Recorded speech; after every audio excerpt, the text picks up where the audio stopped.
Well, hello everybody, and welcome back to some more Chilluminati podcast. This is episode 13. Buckle your seatbelts, put on your tinfoil hats.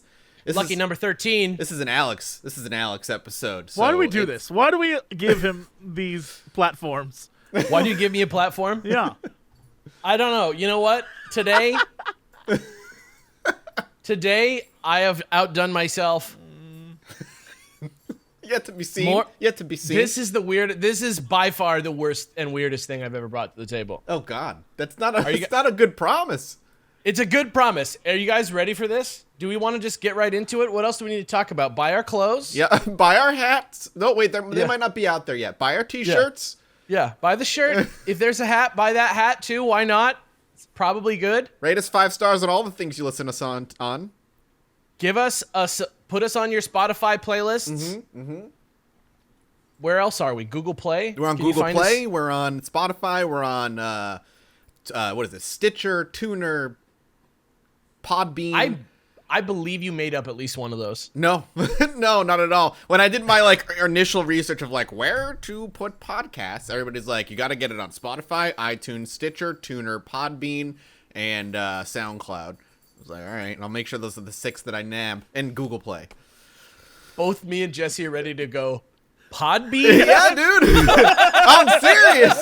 We both looked at each other with we were ready to say the P in Podbean. We were like, there's at least 10 people that listen to us on Podbean. All right. Shoutouts to Podbean. Yeah, according to our stats, there's 10 people. Incredible. What's it like on Podbean? Let us know. Post on our Reddit. I don't know. My podcast is Podcast Addict. That's what I listen on. I'm an Apple guy, so I just use the iTunes. real. Yeah. I don't listen to this podcast. It's atrocious. Whoa, first of all, rude. Second of all, the shit they say on there is crazy. It's crazy. I wouldn't listen to that. All right. I think that covers it.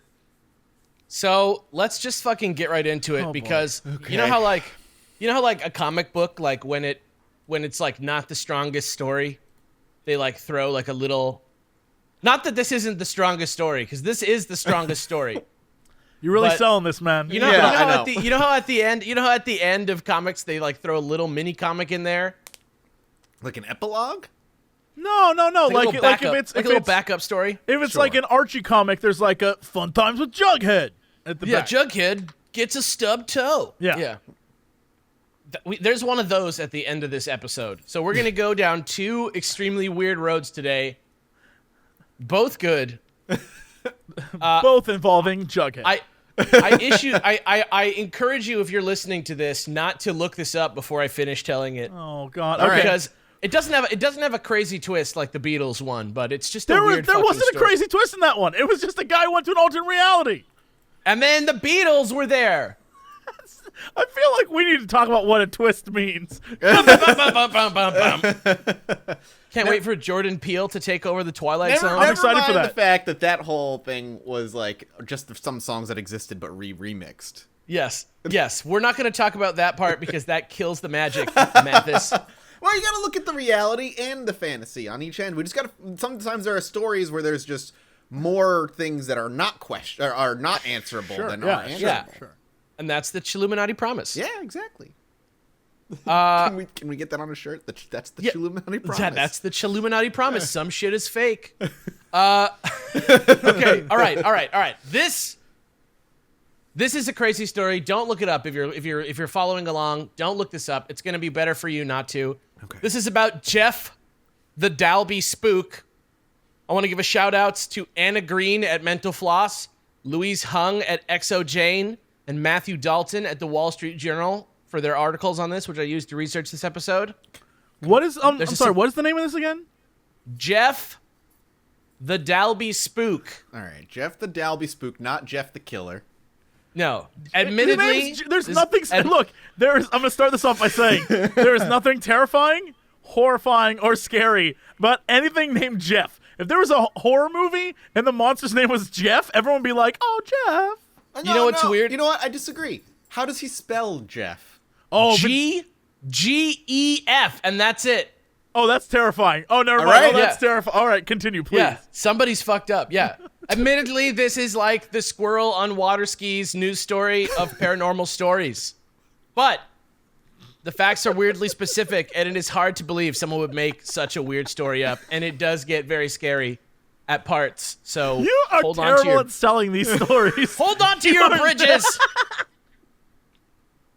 Let me take you now to 1931.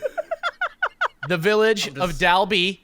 I'm ready. On the Isle of Man, which, if you don't know what the Isle of Man is actually pretty complicated. It is like a neat little British thing. It's like self-governing. It's called a Crown Dependency. It's on a small island between Great Britain and Ireland.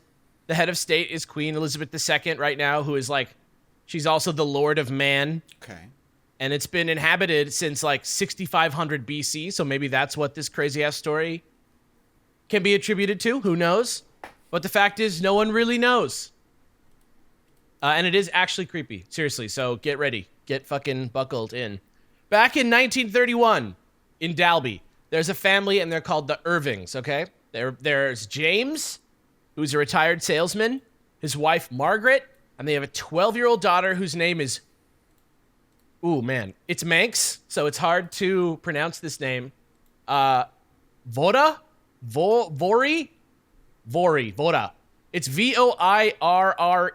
That's the name of this kid. So I'm gonna say that name a lot, very wrongly. So just spare me the angry comments. I'll just take an L on this one. But I think it's Voda. Okay. All right. They were poor. They lived in a farmhouse. This is still the 30s. This rural Isle of Man. They had no phone, no electricity, even no radio. And like any neighbor that they had was like at least a mile away. So this is a remote ass place, right? And one night they start hearing these weird sounds coming from inside the walls of their house, like scratching sounds and like weird vocalized sounds that, like, when I say vocalized, mean like they sound like they came from like a voice, like they're like you know, as opposed to like an animal sound. Mm-hmm. You know, it's like very like voice like right? Sure. And so sure, yeah. At first they're like, obviously this is a rat, no big deal. Let's just scare it. So they like, you know, what do? You pound on the walls. They like got their like pots and pans and stuff and like tried to get rid of it, but like it never went away, and it just like sort of kept going, and it was like on and off in a way where it was like never quite like overwhelming enough that they were like, we got to get the fuck out of here. But it happened enough that it was like annoying, right? And it went on for days, until it really started getting weird, and now it starts sounding like almost like a dog or maybe like a human baby is now scratching inside the walls. So it's like this voice is like fucking evolving, right? And they're just like, what in the fuck? What does a this? human baby scratching sound like? I'm just saying, like, the sound is like like a little, you know, like a little baby, like it just in the wall. Imagine if there was a baby in there, what that might be like. Okay, sure. Yeah. And they start getting desperate now, so they're like, what the fuck is this? So they're putting out traps. They're trying to, like, kill it somehow. Nothing is working. And so finally he just is like, you know what? Law of the Jungle, James, this, like, 55-year-old farmer or whatever. He might even be older than that. He just, like, posts up and he, like, rah! He growls at the monster or whatever it is in the wall. And it, like, rah! Like, right back at him. Like, it copies him in, like, a really, like, weirdly similar voice to his own voice. Okay. So now everybody is, like, fucking losing their mind. They're freaking out. Is this the point in the story where we go, we'd be out by now? This is where we would leave. I don't know. No, this sounds like, to me, this sounds like there's an animal on the wall. Okay. Yeah, they make a point of being like, it's not that annoying, but like when it happens, it's like very scary. Okay. You know what I mean? Like if it's happening like twice a day for 10 minutes, I wouldn't be like, we got to get out of here. But I would be like, what the fuck is that? I don't know. Maybe knock down the wall. It was the 30s. People put up with some bullshit in the 30s. That's true. That is fair. But so that obviously freaked everybody out, but not nearly as much as they freaked out when the things in the walls started mimicking other animals. What? Like I was reading about this and I like kind of got the sense that they were like kind of just feeling like they maybe were just crazy because like like the way they talk about it, they say like they start hearing it like making animal sounds, and then they're just like, fuck it, do a cat, and it's like meow, and they're like, do a bird, and it's like it like does this, like that's what's going on. Yeah, like they're just like freaking out now. They're feeling crazy. This thing is like making whatever sounds they want, and so as time goes on, it graduates again from mimicking animals to mimicking Voda by like repeating nursery rhymes that she liked to say. Because she was like 12 years old, so she's still like one of those like la la la la la la. It's like still the 30s. Nobody has video games or iPads, so they're still singing and skipping and shit or whatever kids do. Whatever you do when you don't have electricity. Yeah, like breed or I don't know, make mud pies. I don't know what you do. Did you say breathe or breed? Ooh, I don't think I said breed. I heard breed for some reason. I was like, what did I say? Read. Okay, read. I heard breed, and I was nervous about that. Don't worry about it. Well, technically, I mean, depending on their age in the 30s, maybe. Technically, it was a different time period. I don't want to go down that road, you fucking creeps. You said it, not us. I said reading. Yeah, sure. So this thing was like now repeating nursery rhymes in a human girl's voice. And then finally it just started to talk in a high-pitched voice of its own. And then it just straight up introduced itself to the family as Jeff. It was like, what's up? I'm Jeff. Like, straight up. All right. And it's like, G-E-F. Yeah, I was going to say, did he spell it out for him? He legit did. This is the point in time I'm out. I don't, Yeah, 30s or not. If something in my wall is like, hey, I'm Jeff, I'd be like, I'm out. Yeah, I'd be like, yours. You were an animal. No, I would have been like, hold up, Jeff, time out, Jeff. Yeah, what's up? Jeff, what are you doing, buddy? What's going on? What's I've been here before you. It's my place.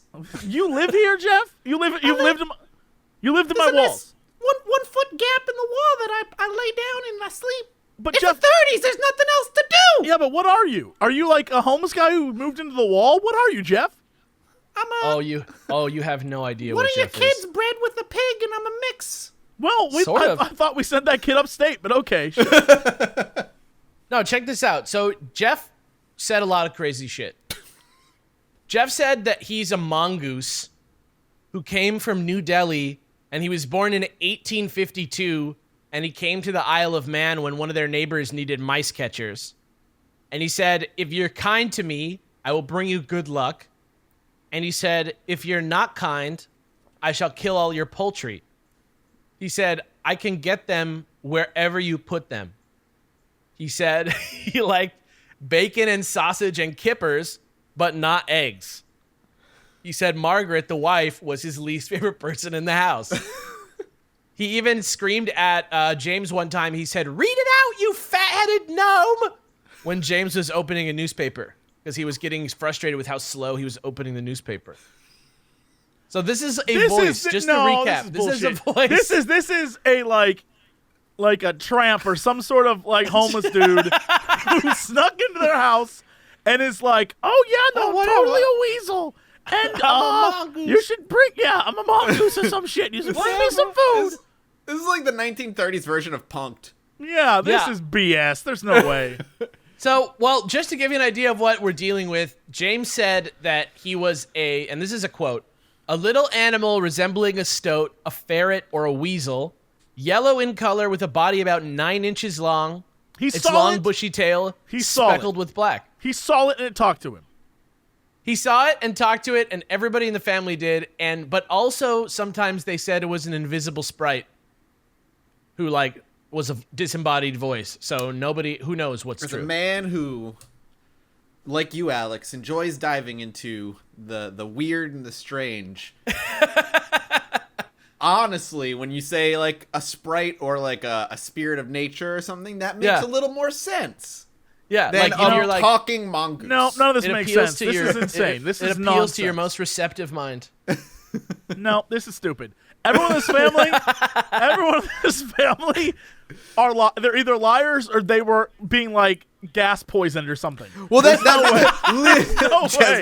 There's no way. It's either that or like their house is situated on some like natural gas area that like the shit There's heaping no in the house way. was The hallucinogenic. Isle of Man is slowly killing everyone on it, and no one was fucked aware. up. It's all those motorcycle fumes or whatever they Yeah, are. yeah. All right, look. But the weirdest thing is, Jeff maintains that magic and the supernatural have absolutely nothing to do with his powers. His quote that he's always quoted in every article is, "I am not a spirit. I'm a little extra clever mongoose." And then he also says, "If I were a spirit, I could not kill rabbits." And actually, when the family was like in his good graces, he actually supposedly killed like a fuckload of rabbits. Apparently, he brought to them like over 50 rabbits, which he strangled with his front paws, like as like an offering to them. So another thing about him is that he gives really weird presents, I guess. He's feeding the family in the Wait, 30s, all right? whoa. First off, why would a spirit admit to being a spirit? Let's think about that for a minute. Why not? What, like, if he's able to like fly around and be invisible and like choke rabbits to death? Maybe What does he on a have to most fear? literal sense, he's not a spirit. Maybe he's more of a demonic presence. So, all Or right. evil presence. So this is the 30s. Let's keep the story going because I want to know: is this guy dead? Is Jeff dead? Well, okay. So another gift that he would give is to use his incredible sense of hearing to give the Irving family gossip from around town. So apparently he was able to, like, from eyewitness testimony, he was able to repeat stuff back to the Irvings.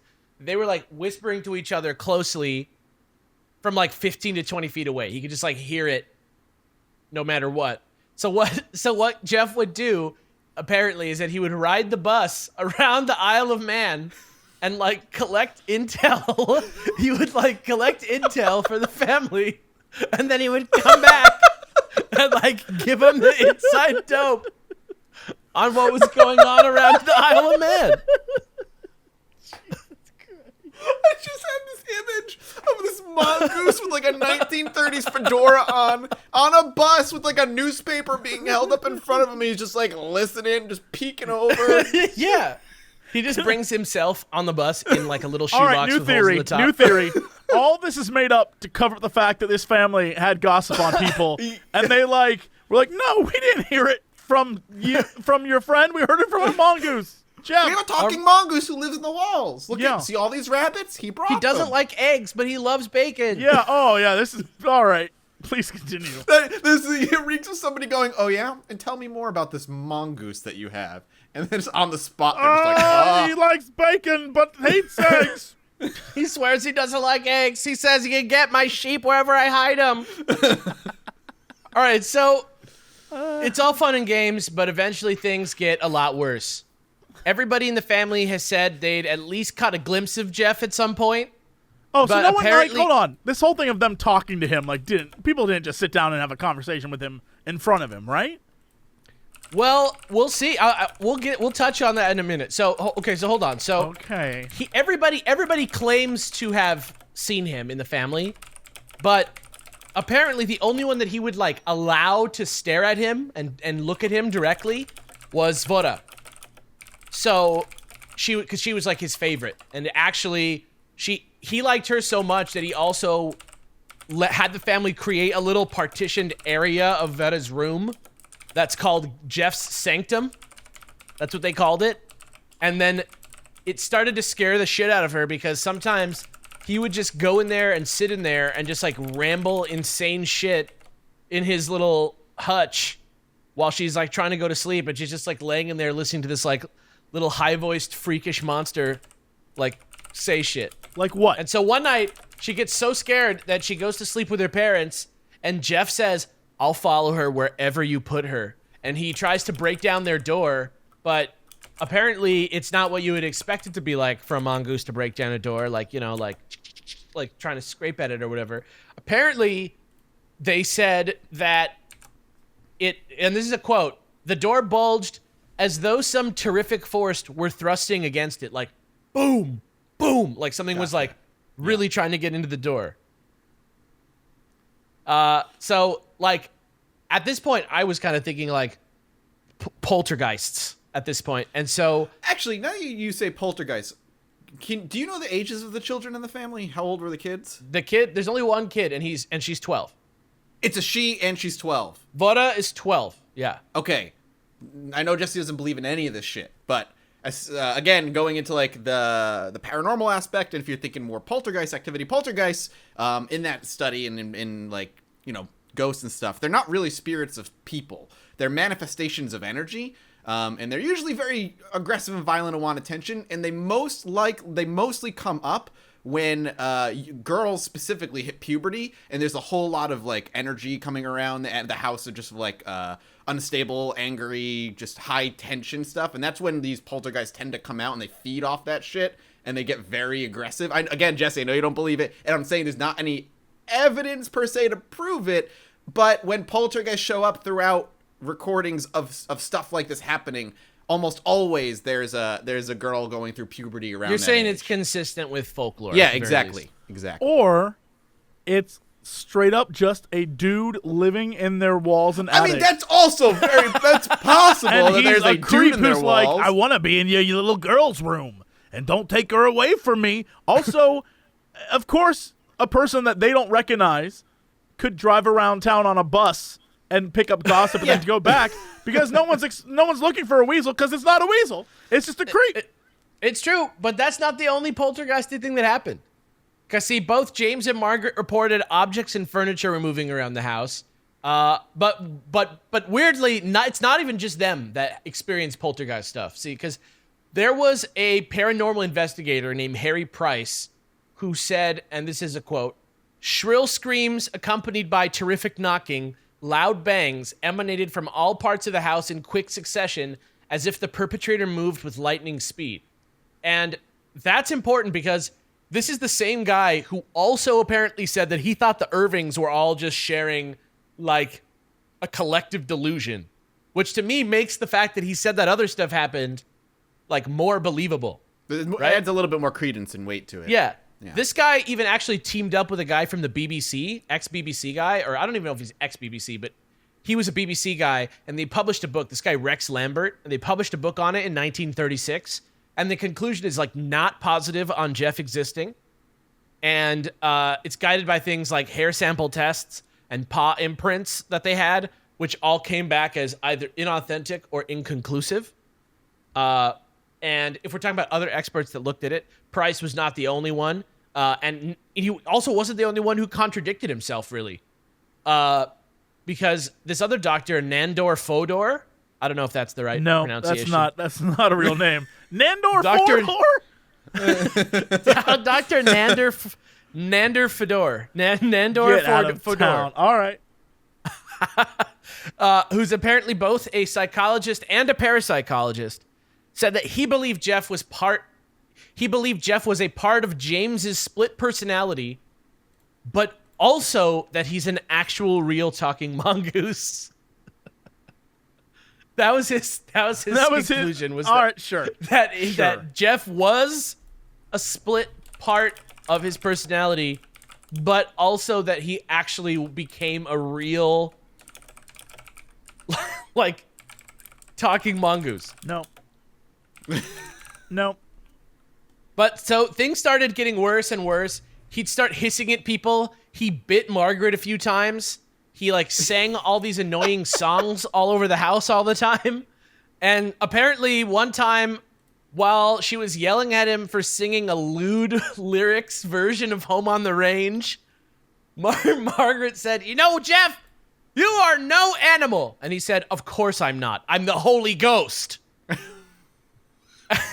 And he just kept bullying Margaret, and there's all these weird quotes that they have in the XO Jane article.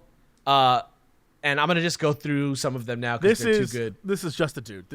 He was pelting Margaret with pebbles while she was on her way home, and he said, "Yes, Maggie, the witch woman, the Zulu woman, the Honolulu woman." And he said, I'll split the atom. I am the fifth dimension. I am the eighth wonder of the world." And he said, "Crazy person." And he said, in their "I home. am not evil. I could be if I wanted. You don't know what damage or harm I could do if I were roused. I could kill you all, but I won't." So it's crazy. It was pretty crazy. And of course, it's like a very crazy story. So it spread around, and not just on the Isle of Man. It actually expanded through like the full UK as well. We already talked about Dr. Price and Dr. Fodor's investigations. There's also a bunch of news articles and interviews. There's even one reporter who said that he sat down and talked with Jeff himself. He did an interview with Jeff. And after so much attention, didn't happen. After so much attention, James finally passed away, like, of natural causes. Nothing like, you know, Jeff related. He just died because he was old. But once that happened, Margaret and Vutta moved away in like 1945-ish. Though Vutta would maintain Jeff was real until her death in 2005. And her quote that she said about it in 2005 was like kind of creepy and kind of sad. Okay. She said, yes, there was a little animal who talked and did all those other things. He said he was a mongoose and we should call him Jeff. But I do wish he had let us alone. There's the moral right there. Don't be a dick. Leave me alone. Yeah. But I should also point out that this guy, Mr. Graham, who is the guy who bought the actual farmhouse that they moved out of, did actually report unbidden that he killed a weird-ass animal that looked like a weasel and that he thought might be Jeff. So it wasn't a totally isolated incident. He was like, yo, I actually did find this weird weasel on my property and I killed it. Jeff is just like about to introduce himself to like the new guy, like, hey, I'm bam, just like whacked over the head. Takes him out. I'm from New Delhi, India. Just like whack, whack, whack. Yeah. And so since then, the house was demolished. The Irvings have no living relatives anymore. And that's basically where it stopped for the most part. But the story's kind of always had fans. And in 2014, there was actually a symposium of experts on that was held specifically for the Jeff case at the University of London Senate House Library to determine what the fuck happened.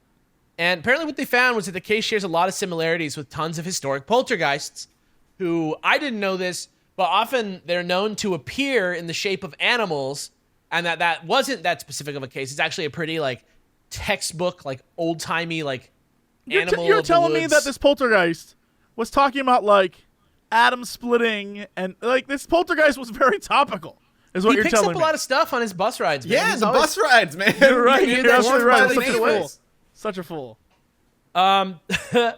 But obviously, like, there's also the hoax theory that it's just a hoax by the family, Yes. or that Vutta was like she got good at ventriloquism or something like that, which actually isn't crazy. There's sort of like a precedent for young kids that are like perpetuating a paranormal lie because it's getting them attention, Right. And they like figured it out with like a human trick. There's like a famous girl who like she used to like knock ghosts by like cracking her toe. She like would be like knock 3 times and she'd like crack her toe. Oh, And damn. it would like scare the shit out of people. The one of the most famous poltergeists, the Enfield poltergeist. Well, there's a lot of unexplained shit that happened there. There were moments where they were like, I think that's just her doing this because it's getting her all kinds of attention in a very poor family.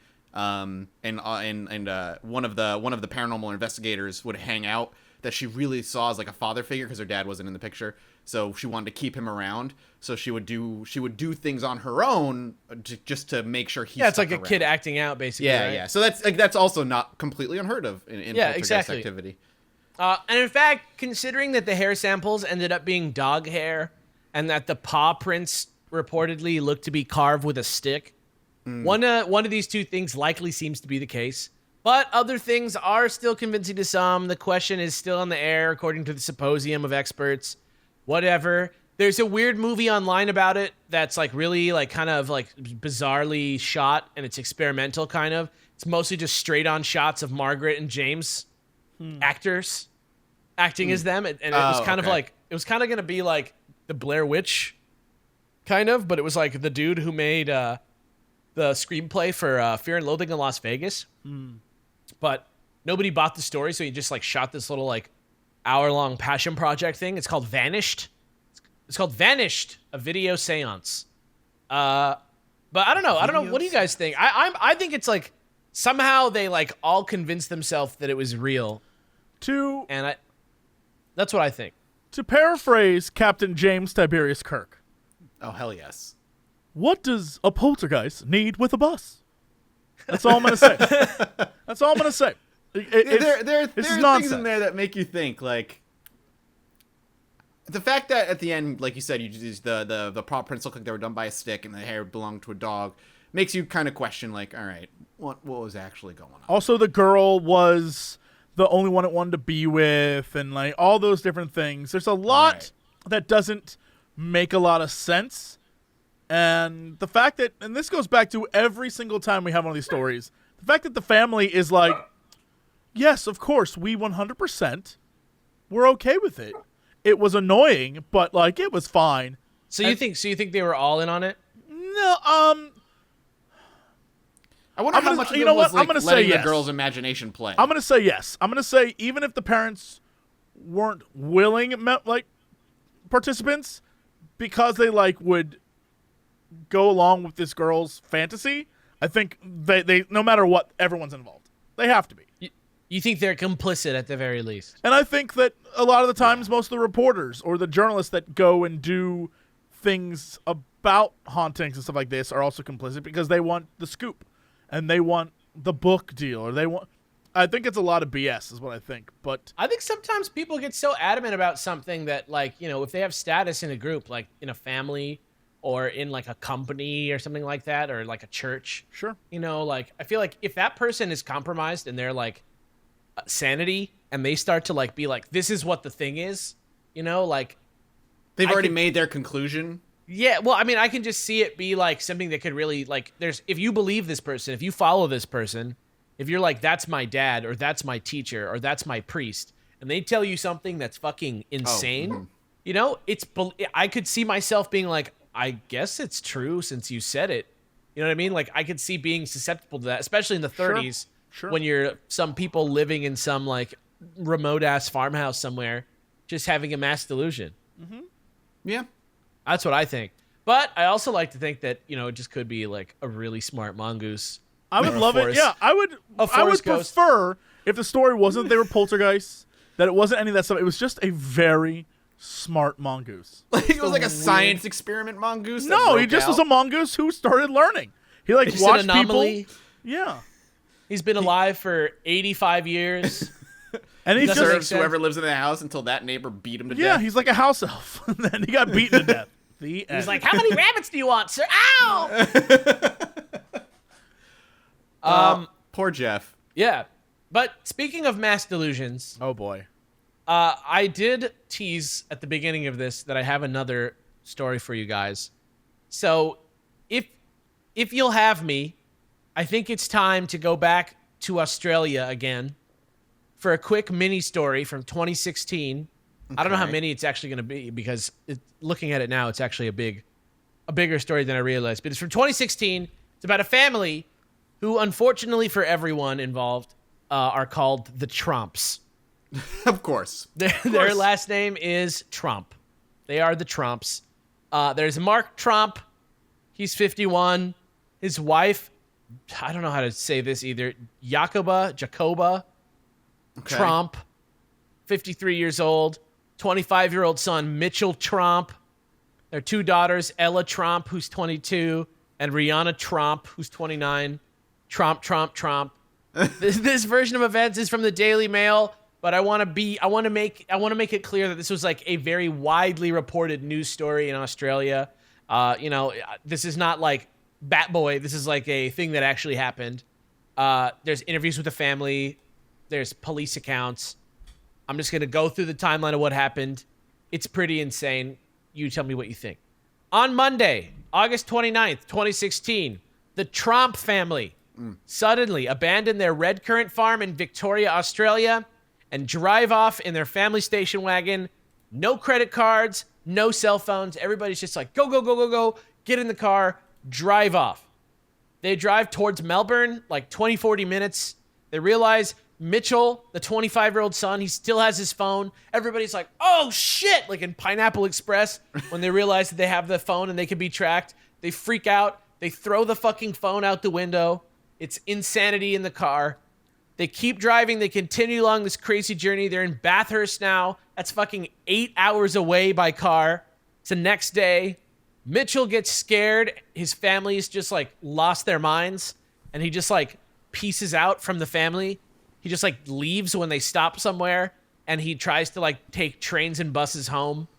but he has no money, but he just like dips out and he tries to go home. And the rest of the Tromps just keep going for like another hour on the road. Then they reach this place called the Jenolan Caves, which are literally just like huge, beautiful caves. I don't know what they were doing. Maybe they thought they could like go hide in the caves. I don't know why they were going towards the caves, but that's where it happened. They keep going. By this point, Ella and Rihanna, the daughters, are also like really scared. And they get 2 hours further away to a place called Goulburn, which now they're so far away from their house. They sneak away to call the police, try and get out, but they're still kind of paranoid and freaking out themselves, separate from the family. So they steal a utility truck. So the daughters, like, themselves, like, separately steal a truck. Something happens along the way, though. They end up separated. Ella stays in the truck, trying to, like, drive home in the stolen truck. But Rihanna is found in the back of some dude's car in Goulburn, just, like, catatonic, like Twin Peaks. Just, like, totally stunned. So that's what's happening with the daughters. Everyone's in transit now. Everybody's like, this girl's over here in the catatonic state. This girl's like driving this stolen truck across the country. The son is like, has no credit cards, no phone. He's trying to like find his way by bus and train back home. The mom and the dad are still like running some fucking place. It's fucking crazy. No money, no phones. They've been reported missing though now by their neighbors, and the police are now starting to get involved. It's like insane. So that all happened in 2 days. Damn, but yeah, okay. I know. Well, I'm just like, my mind is like, what the fuck? Yeah, keep going. I'm ready. Weird. I'm ready for the insanity. So Wednesday the 31st, Ella and Mitchell both get home. The police are there. Word is the family station wagon is back in Victoria with like around them in town. But a dude who officers assume to be Mark flees the vehicle when they see him and escapes into a nearby park, and he just like vanishes again. He's like gone. They're like, fuck, he's gone. And he just like disappears. The son? No, the dad, Mark. Okay. He shows back up. They find him back in the hometown with the car, and he like pieces off into the bushes, basically. I was gonna say, does he just like do like one of those cartoonish dive into the bushes, and the cops are like, well, he's gone. That's exactly what fucking happened. He just pieced out. He like got away. So that's Wednesday. This started on Monday. That's what's happened by Wednesday. On Thursday, Jacoba is found, quite dazed and confused, 6 hours away from Victoria in a place called Yass. And she's taken to a hospital there, and she's treated for like stress-related illness. And eventually she gets transferred back to Goulburn to be with her daughter, who was found in the car. So they're now both in hospital care, just both like extremely fucked up. And this is all verifiable, right? Like that actually happened. This really happened, yeah. Okay. Mark was finally found on Saturday. 2 days later, September 3rd, wandering the streets 2.5 hours away from Victoria by car at Wangaratta Airport and taken into custody in good health. So that's Saturday. Okay. The following Tuesday, September 6th, Mark apologizes on public TV for wasting everybody's time, does not reveal the cause of their insane trip, and by the following Monday, all charges against Ella Trump are dropped in the theft of the car. So that's where the mystery's left on the point of the like public version of this story. There's been theories about psychoactive drugs. There's been theories like, you know, maybe they like all just like weirdly, you know, none of them are super young, right? Like Mitchell's like 25, Rihanna's 29. Like maybe they all just like did acid is one theory, that they all just like fucking freaked out. Another one is like a loan shark type situation, like financial troubles, like getting caught up with like cults maybe. There's all these different weird theories. But again, similar to the Jeff case, the prevailing theory among experts is just like straight up shared delusions, which is where fatigue and fear and paranoia, like just like you just like are having a rough day. And this is the same thing. Like if you've ever had, and everybody can kind of, it's 2018. Like, we live in a crazy fucking time. Anybody can, like, identify with, like, being in that state of mind. It's the same state of mind that leads to you having, like, an anxiety attack, right? Like, it's the same line of thought where stuff just, like, the world change, like, reality changes. It seems unbearable. There's something wrong, right? And it can cause you to become, like, emotionally unstable and have, like, a break from reality with people. And actually, there's a sociologist, a medical sociologist called Robert Bartholomew, who, here's a quote from him on this case, who says, "It is within this context that a car backfiring may be perceived as a gunshot, or rustling in the bushes is mistaken for a monster or a hostile gang member." So if you imagine, like, maybe the dad going insane and thinking, like, something's chasing him or something's following him, he's having, like, an anxiety attack, some sort of crisis, and then the family's just like, "What do you mean?" He's like, "We have to get in the car. Don't get your phones. This shit's gonna be crazy." Like, you know, I don't know, like, if you don't have your phone, if you don't have access to the internet, like, how long is it going to take for you to be able to realize that what's happening isn't real? And I guess maybe, yeah. I mean, it would explain the dad trying to ditch the cops as soon as he saw them if he thought he was being trailed or followed or something along those lines. Yeah, the phone thing is definitely, like, a movie giveaway that it's something where you think... you think that's, like, too much of a cliche? Yeah, but I'm not saying that it was a planned thing. What I'm saying is, to me, it seems like the overreaction of a person who is freaking out, but the freak out is something that, like, oh, we gotta get rid of the phones. Like, no phones. We got that kind of stuff. Because in reality, people can track you through a million different ways. Phones are just like the easy movie cliche version. Yeah. So, like, in his paranoid state, he just grabbed onto what he knew. Right. Like, he freaked out and was trying to... Because that seems like a government thing. Like, oh, they are tracking us through the phones. Yeah. It's like I would never think to put on a tinfoil hat unless I saw a conspiracy theorist in a movie put one on, kind of thing. Right. Absolutely. Yeah. Like, they're trained to believe that. But speaking of that, as it turns out, the Tromps are not the first disappearing family in Australia. Because in 1988, there was a family called the Knowles family that fled together, like, all piled into the car, same kind of thing. Similar, like, fatigue, stress, like, sort of emotional crisis. But while the Tromps, when they were interviewed, the Tromps said they thought they were being followed. That's one thing that they said. Mm-hmm. And they said it was a, quote, family matter, right? Which they didn't let on. I think eventually, like, I don't know how true the story is. I was still reading articles about it, and they were saying, like, the daughter or somebody was like, no, our dad just, like, had a breakdown, and we didn't know what to do. What he really meant is that he discovered that there was a sale on the Family Matters complete season that he really wanted to get, and it was only in America. He had to get here. And you can't have your phone. Carl Winslow, man. Yeah. He's worth running for. It's true. But basically... So the Tromps, like, kept it to themselves what happened. But the Knowles family from the 80s came out and said they were stalked by a UFO that they saw above Knoll Arbor. And many people online draw a lot of parallels to that story. And if you go deep into the Knowles story, this is one of those stories where if you go into it, there's a lot of different people who are love to, like, scream about this story in the comment section and stuff. But the story of the Knowles family involves... Like, they saw this ship over Knoll Arbor, and then it almost, like, saw that it saw them, and, like, began following them, and, like, shining lights on them, and almost abducting them, right? Like, they were saying, like, we almost got abducted. They were saying, like, this thing swooped down and, like, attached to their car, and, like, started to take their car, and they, like, fell off of it and stuff. But the thing that's crazy about that story is that in addition to there being reports of a UFO, other eyewitnesses report seeing, like, a crazy Black Hawk-style helicopter that was going around in that area that had a winch on it that could have maybe picked a car up off the street.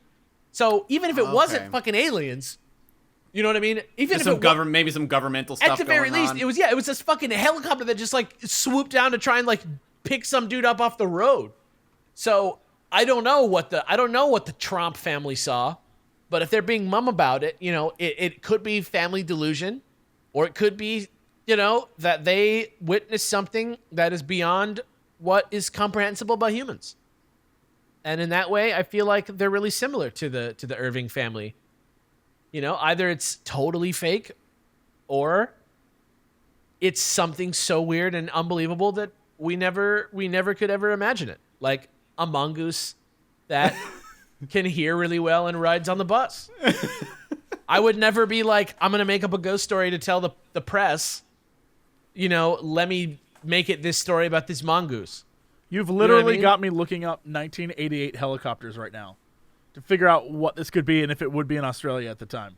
I really recommend looking into the Knowles case because I was trying to like get a beat by beat account. I was trying to decide whether I wanted to do the Trump one or the Knowles one, and like the Trump one is very well documented because it's from 2016. Right, you can verify a lot of the stuff. Yeah, there's a lot of stuff going on with like the cops. There's a lot of like accessibility there. The Knowles story, the reason I didn't do it is because there's so many different accounts of it, and one of them is like in the comment section of an article about the Trumps. Somebody was like, "Don't believe this. Here's what happened." It's like a breakdown of what happened, but it's just like some dude in a comment section versus no profile picture. Yeah, versus like the people themselves who are just like, we were driving along the road, we saw a UFO try to pick us up maybe, but like even the quotes from the family are not verified across all the same sources. So right. I figured the Knowles family one would be better, but I mean the Trump family one would be better, but I definitely think that these are freakouts. Like freakouts where the family. So are humans capable of this though? Does this have you ever seen anything that leads you to believe that you could be like this mongoose? Yes. Oh, humans are definitely capable of being bizarre and out there and losing their mind. Yeah. Yeah. I mean, like, just personal experience. My family, I have family that suffers from a lot of mental health issues, and some of the stuff I have seen or heard them say they've seen. Put it this way. I have somebody who I visited in a mental hospital years ago, and she told me that, you know, that earlier that day she saw a little monkey wearing a hat riding a donkey clapping a bunch of tambourines together. Hear me So out. it's possible. Hear me out. Maybe there was a little was Spanish animal that parade. monkey. You were that monkey? Hear me out. I was there. I was that monkey. No, I was riding the donkey. Maybe it was a mongoose. I think the human mind is both capable of many great things and also like completely breaking down. And remember, reality is what your mind perceives, right? Like everything. Right. Everybody's reality is different. Everything that you see, you have no idea what other people see. Like you'll never know. You'll never know how other people view the world. We just all like share things, and that's like we have a culture of like, oh, we all express ourselves and we kind of come to an estimation of what a thing is. But it's that 14-year-old mind blow of like, your red might not be my red. Oh my god, right, what does that mean? Right. Like women see an extra shade of color than men. Like that's just a fact. Like there's things that, you know, with all the senses that go into your brain that like if your brain doesn't perceive things correctly, if there's a malfunction of the wiring of your brain, you can see shit and believe shit to be real, and that's just the way things work. So it's quite possible that this is all just in their head. What's the craziest thing that you've ever unquestioningly? What's the like craziest thing you've ever like just like without question believed in? I believed it until I walked up to it. I woke up. It was like one of those like I woke up early in the morning or like when the sun was still coming up, and for multiple days in a row, and I believe it was stress related, I saw gigantic spiders crawling on my ceiling and my wall, and it was horrifying. And I was hiding and I was screaming until I had to like build up enough confidence to get up, walk over to the spiders, and be like, "They're not real, Mike. They're not real," and like have to touch them, and then just they weren't there, and then like eventually they would just disappear. I've never had anything. It was awful, crazy, like where it affected my reality like that. I've definitely had the whole like out of the corner of my eye I'd see a thing or whatever. Yeah.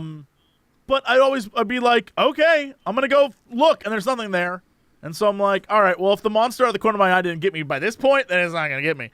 But I definitely have had friends or had people experience things that I'll never forget as long as I live. My friend Steve got high on something. I don't remember what it was. It was back in high school. And he swears to this day he was in the passenger seat of the car, and he's like, oh, my God, check out that woman. She's beautiful. There was nobody there. There was no one there. And he's like, the woman in the red dress with the blonde hair. I'm like, we're not in the Matrix, there's man. no one there, dude. And he's like, oh my God. And he like tried to get out and go talk to her. I was like, there's no one there. Like, he lost his mind. Have you ever seen someone so beautiful she wasn't there, man? That's what I'm saying. Yeah. I mean, what I meant was more like, for me, like, when I was young, you know, as you go through life, you pick up a couple friends along the way who are just like fucking liars, you know, and they'll just say shit that you don't think about. Like when you're a kid, you don't have the context of like, oh yeah, that's obviously not possible. So like, if my dad was like, my dad works there, my dad does this, and that's why I know, like that kind of stuff. Pokemon are real in Japan, and you can buy them only in Japan, and they're real animals there. Like as a kid, I'm like, oh wow, yeah, of course. I want to get that. Right. You know what I mean? Yeah. But I totally know what you're talking about. There's this one. I might have told it on this podcast before, but there was this time where I like left a party. I was not hammered. I was like, you know, I had been at a party for a couple hours. I had done some drinking earlier. I had like come down from my drinking. I was like responsibly ready to leave at an early time because I had work in the morning. I got down into my car. I sat there and I looked up, and then up the street, I saw like a monster perched on a fence. And I was sitting there staring at it for like 25 minutes, just trying to like put together what I was looking at. It was like this like leafy monster. And I eventually had to call my friend to come look at it, to like verify that I was seeing it. And they were like, oh my God, yeah, there it fucking is. It's right fucking there. And we like both were like, what do we do? How do we deal with this? And we just both like slowly opened the door and just like walked out like up the street. And then we're like, oh, it's a tree. It's a fucking tree. Shut it down. It's a tree. Wrap it up. It's a fucking tree. Let's wrap it up. But here's the thing. I think people suffer from shared delusions. And I think the idea that because you saw it and you were so passionate about, like, you felt fear when your friend saw it, that's what he saw because he was his body. Like, it's if someone says, believed my body language. Yeah, if someone's like, oh, look at that cloud, that's a snake. Because you say it's a snake, people are most likely going to be like, oh, I'm going to look for the snake rather than I'm going to see the clouds and determine what it is for myself. And so I feel like that's a thing that happens a lot too. You prime the brain. Like when somebody's like, look, there's a mongoose over there that speaks in English. You're like not looking for nothing or something impossible. You're looking for a mongoose who speaks English. And that's what you're going to want to see. Who rides the bus to find out secrets. I love that story so much. I love the part that he just is like, I'm incredibly powerful, but I choose not to do it. And then he gets beaten to death by the next guy who lives there. So powerful. He probably just wasn't ready. He probably caught him slipping. He wasn't ready. He was busy snooping on someone else. This guy was like, are you snooping on me, girls? Whack, dead. Jeff was resting on his fucking laurels. That farmer just came around with his fucking, you know, like, what are the guys from the Fantastic Mr. Fox? Bogus, Bunsen Bean, you know those guys? Yep. The evil farmers. It was one of those guys who's just like, oh, fuck you. Dead. I'm the great Jeff. Ain't so great anymore. Yeah, then he died. The end. But there you go. That's an Alex episode. The story of Jeff and the story of the Trump family. I love Alex episodes. Man, I need to like come at you guys with some real spooky stuff. Jesse. The subreddit said, when are we going to get a Jesse-led episode? Man, I'm going to come at you with some real twisted stuff. Unprovable, effed up stuff. I'm going to find it. Do it. I want it. I'm looking for that story that we're all in agreement on is real. I'm still chasing that dragon. I didn't think Jeff was going to be the one that convinced us. I didn't think that was going to be the one that made us all... No, but it was super fun. Yeah, I didn't think that was going to be the one that made us all believe it was real. But come on, dudes. Talking fucking mongoose that strangles 50 rabbits by hand with its front paws. With its little front paws. Which could be, now that you talk about, like, it might have been the little girl. Maybe the little girl was, like, going through some, like, serial killer, like, tendencies. Like serial Dexter killers level? tend to start with... Yeah, serial killers tend to start with mutilating animals as kids. Yeah. And she's just strangling rabbits and stuff and threatening the chickens and stuff. Maybe the parents were like, it's fine, it's Jeff. It's definitely Jeff. It's absolutely 100% undeniably Jeff and not our daughter. Ventriloquism. As they watch the daughter, like, squeeze the life from a rabbit before their 50 eyes. rabbits. And she's like, Jeff is doing it. It's Jeff that's doing it. The ventriloquist theory was, like, kind of like one of the bigger ones. Like, I feel like a lot of people out there want that to be the one because it explains so much of it. But I don't... How can it seems so unbelievable to me that a 12-year-old could like outsmart both their parents. I don't know, man. Just from some other stories that I've read of like what kids are capable of, as long as they find ways to keep attention on them. Kids will do a lot of stuff. Yeah. I guess if you don't have video games, there's like a lot more free time. Right? And video games stopped all that crazy. Yeah, obviously. You know what? There should be a study that's like looks into like the rise of home gaming versus like poltergeist activity. Yeah, poltergeist activity, and see if there's a correlation, because I bet you there is. I feel like it's a lot more like, Mom, Johnny Fortnite is in my room, and they're like, okay, son, sure, Johnny Fortnite. Yeah, no, the guy from Fortnite, he's flossing his asshole in my room or whatever they do. Yeah. He's teabagging me when I sleep, Mom. Yep. He lives in the walls. Dude, I was just listening to My Favorite Murder, and they had a story about this guy who was like he like asked this girl out on a date, and she was like, no, you're weird, because he was like kind of like serial killery. And then their mom died and of like cancer or something.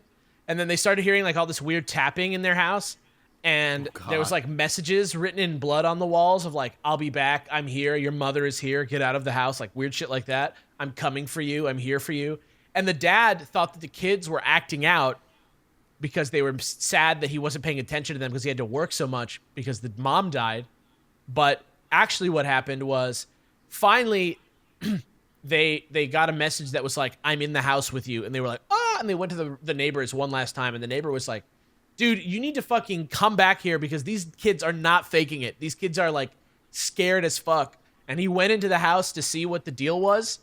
And there was a dude standing in his wife's bedroom in his wife's wedding dress with a wig on and a fucking hatchet and paint on his face. And it was the dude who his daughter dumped.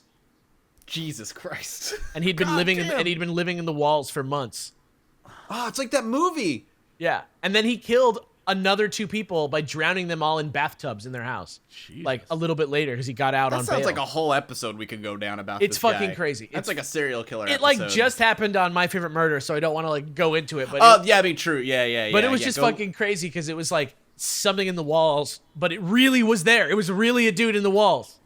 God damn. Yeah. That's my worst nightmare. Never mind a talking goose. It's just there's a man in my walls that just wants to kill me. Great. Yeah. I don't know. A mongoose is pretty scary. Yeah, Ricky but Tikki Tavi's if the farmer could just bash the mongoose in with a shovel, he was all talk, all right? You're right. He's literally all talk. He was all just talk, and that was it. I feel it. Well, thanks for the fucking great stories, Alex. That was actually a lot of fun. I always try and take it to Wacky Town. You know how you took it to Wacky Town, but there was enough like factual evidence there that it wasn't like, oh, we could just Google it and disprove it. Like it actually happened. Both of those things. Yeah, those things are both verifiable. They happened in newspapers. They happened in police reports. There's a real book about the Jeff Goose. The Jeff Goose. The old Jeff Guys, Goose. buy the shirt. Yeah, yes, buy the shirt. We've sold a lot, man. We have a lot of people out there with our shirts now, which is great. So check that out. I actually regularly wear my shirt. Is that weird? It's comfortable. Yeah, is it weird to wear my own show shirt? Like, no, man. That's how these things get out there. Word of mouth. Word of mouth. I never want somebody to ask me what Chilluminati is and then have to be like, it's my own podcast. You know what I mean? No, just be like, it's a podcast. And then they're going to see me again and be like, are you in the podcast? I'm going to be like, yeah. And they're like, why didn't you tell me that before? I'm going to be like, because I hate myself and I never want to talk to you again. No way, man. People love this podcast, and we fucking love doing it. Yeah, it feels good, man. So, as a preview for the next LED episode that I'm working on, we're going back into the world of aliens. Nice. So that'll be the next one. I'm so ready. We're going to talk a little bit about why aliens abduct humans, and what are the potential benefits of them doing so, and why they care at all about us. So look forward to that in the next couple of weeks. But thank you guys so much for listening. Jesse, thanks for believing parts of it. No, I believe none of this. This was all lies. The Trumps is real. You got to believe the Trumps. I believe that they had the dad freaked out and took the entire family with him, and they all, at different points in time, had the courage to be like, my dad has gone insane. Yeah, I believe that. What do you think about the helicopters? I think that's all BS. It's all added later stuff. None of that's real. What's the preview for the next Jesse episode? What is Jesse gonna? What Jesse's first led episode is gonna be a big one. I don't know. I want to do something that is real, but also like really bizarre, like the Oh, what's that one manuscript thing? That's like the Voynich manuscript. Yeah, like that's super cool. Yeah, or those pipes in the Chinese mountain. Like something that is real, but no one understands why. But the answer's probably like, drugs. Drugs and high dude wrote it. Yeah. Yeah. I mean, I think that's the answer, but something interesting. Yeah, there's got to be something. The preview for the Jesse episode is that he spoils the episode in the preview. They were all high. Yeah. He's like, just before we start, so you understand, everybody was on. Yeah, this isn't real not at true. all. I'm lying right now as I tell this. Let's go.